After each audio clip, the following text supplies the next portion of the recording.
Siapa sangka, pasangan darurat yang awalnya hanya tambal sulam ini justru menumbangkan juara dunia dalam waktu 35 menit. Mereka bukan ganda utama, bukan juga unggulan, tapi kemenangan mereka di China Open 2025 mengubah segalanya dan membuat dunia tercengang. Dari ketidakpastian dan cedera, lahirlah duet yang tak pernah diprediksi. Mereka tidak dijanjikan apapun, tapi mereka menuliskan sejarah. Inilah kisah mengejutkan Fajar Fikri dari bayangan ke panggung utama dunia. Pelatnas Cipayung terlihat sedikit lebih lengang dari biasanya pagi itu. Beberapa atlet sibuk melakukan stretching ringan, sementara yang lain masih dalam pemanasan teknik.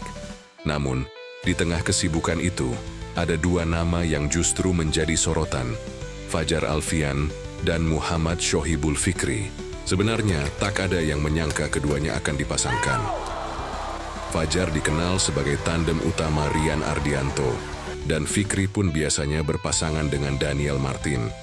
Tapi Juli 2025 membawa skenario yang berbeda. Satu situasi darurat yang tak bisa dihindari. Rian harus absen karena urusan keluarga yang tak bisa ditunda. Dan Daniel tengah dalam masa pemulihan cedera lutut yang dideritanya sejak bulan Mei.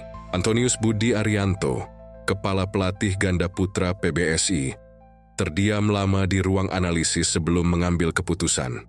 Ia menatap daftar pemain, merangkai kombinasi baru, menimbang risiko, dan akhirnya menetapkan satu keputusan berani.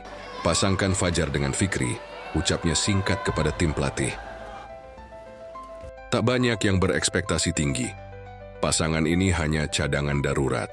Tapi siapa sangka dari keputusan darurat itulah babak baru dimulai. Latihan mereka tak berlangsung lama, hanya 2 minggu sebelum tampil di Japan Open 2025. Waktu yang singkat. Namun, dari percikan pertama kerjasama mereka, sudah terlihat chemistry yang unik. Fajar dengan ketenangan dan agresivitasnya, Fikri dengan refleks tajam dan keberanian menghadapi tekanan. Mereka seperti dua puzzle yang tak pernah disatukan sebelumnya, tapi ternyata pas. Jangan pikirkan hasil. Kalian hanya butuh suasana pertandingan, pesan Antonius. Tapi di balik itu, ada api kecil yang mulai menyala dalam dada keduanya. Fajar tak ingin turun hanya untuk jaga suasana. Fikri tak ingin namanya hanya jadi pelengkap. Mereka ingin membuktikan bahwa bahkan dalam keterpaksaan, kemenangan bisa diperjuangkan.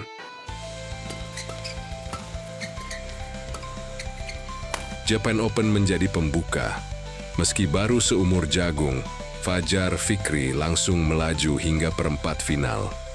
Mereka tak hanya menang, tapi memberi perlawanan sengit kepada pasangan top dunia. Poin demi poin di Tokyo bukan hanya angka di papan skor. Itu adalah pijakan awal menuju sesuatu yang lebih besar. Kemudian datanglah undangan ke turnamen besar berikutnya, China Open 2025. Bertempat di Changzhou, turnamen ini adalah salah satu Super 1000. Tempat di mana hanya ganda-ganda elit dunia yang tampil. Tak ada yang menyangka Fajar Fikri akan ikut, tapi PBSI mengambil langkah berani. Mereka tetap dikirim, meskipun tahu ini bukan pasangan resmi. Hari demi hari di China, Fajar Fikri mulai mencuri perhatian. Mereka tampil tanpa beban, tak ada target, tak ada tekanan. Setiap pertandingan seperti perayaan. Mereka menang atas lawan dari Jepang, mengalahkan unggulan India, dan membuat kejutan dengan menumbangkan ganda, tuan rumah yang sebelumnya selalu sulit dikalahkan. Dan puncaknya terjadi di final, Minggu 27 Juli 2025. Mereka menghadapi pasangan tangguh Malaysia, Aaron Chia Soh Woi Yik, unggulan kedua dunia. Dalam duel yang berlangsung hanya 35 menit, Fajar Fikri tampil luar biasa. Dengan koordinasi yang nyaris sempurna, kepercayaan diri yang tumbuh dari pertandingan ke pertandingan. Mereka mengakhiri laga dengan 2 game langsung, skor yang mencolok, reaksi dunia bulu tangkis terkejut. Banyak yang bertanya, siapa Fajar Fikri? Publik lupa bahwa keduanya sebenarnya sudah berprestasi, hanya saja belum pernah bersinar bersama. Tapi hari itu, Di hadapan ribuan penonton dan jutaan pasang mata di layar kaca, mereka menorehkan sejarah. Dan saat pengumuman ranking BWF dirilis pada 29 Juli 2025, satu kejutan terjadi.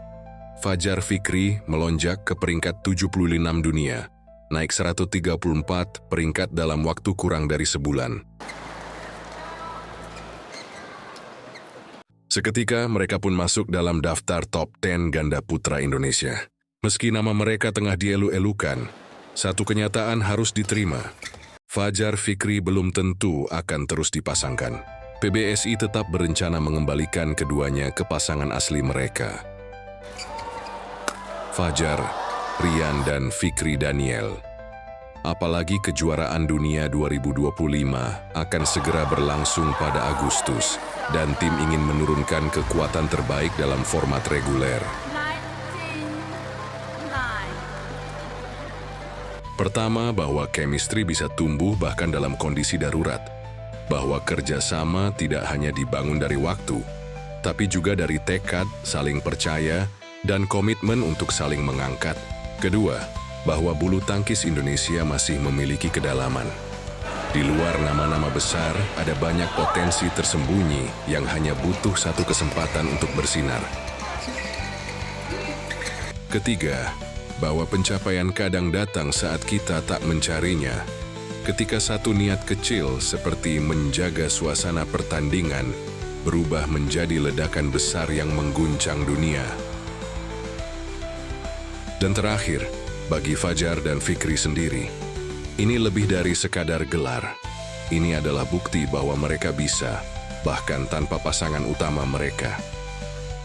Kini, mereka menatap masa depan dengan kepala tegak. Entah apakah akan terus dipasangkan atau kembali ke format semula, satu hal sudah tertulis dalam sejarah. Bahwa di China Open 2025, dua pemain Indonesia yang disatukan oleh keadaan menciptakan keajaiban yang tak terlupakan. Kisah ini bukan hanya tentang Fajar Fikri. Ini tentang peluang yang datang dalam bentuk yang tak biasa, tentang keberanian mencoba, dan tentang bagaimana nasib bisa berubah dalam hitungan minggu, asal kita berani melangkah. Jolo kamu percaya bahwa kesempatan kedua bisa mengubah hidup? Klik like dan share video ini. Jadikan kisah Fajar Fikri sebagai inspirasi buat siapapun yang sedang merasa tak diperhitungkan. Tulis di komentar. Siapa menurutmu pasangan ganda putra Indonesia paling menjanjikan ke depan? Dan jangan lupa subscribe, karena kisah inspiratif lainnya menanti kamu di video-video selanjutnya. Jangan remehkan awal yang sederhana. Kadang dari cadangan pun bisa lahir juara. Sampai jumpa di cerita selanjutnya, hanya di channel One Life, karena hidup sering memaksa kita untuk bertarung di luar rencana.